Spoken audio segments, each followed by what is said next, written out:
কি বলো ভাই, সারা রাত জেগে আমার যা মজা হলো, চোখগুলো ঢুকে গিয়ে একদম চোখ জ্বালা করতে লাগলো। আরে ভাই এখানে দেখে বুঝতেই পারছো যে এখানে মশলা তৈরি করা হচ্ছে। अब मेरे को खाने के लिए बोलो, मैं प्यार से खा लूंगी।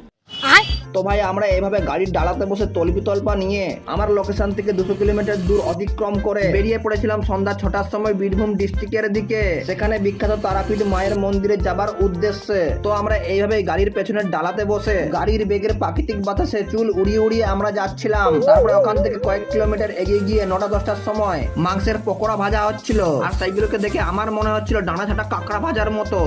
আর যাই হোক, খাবে তো প্লেন ওয়াটার দিয়ে, পক পক করে সব ঢুকে যাবে।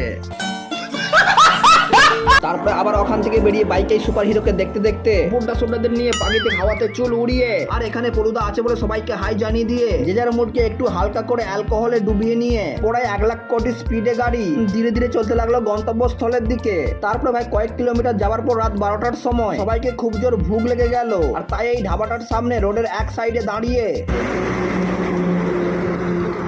আর এখানে পলুদা নিজের হাতে আলুর তরকারি বানাতে লাগলো, আর নিজের মুখে কি বললো একবার শোনো।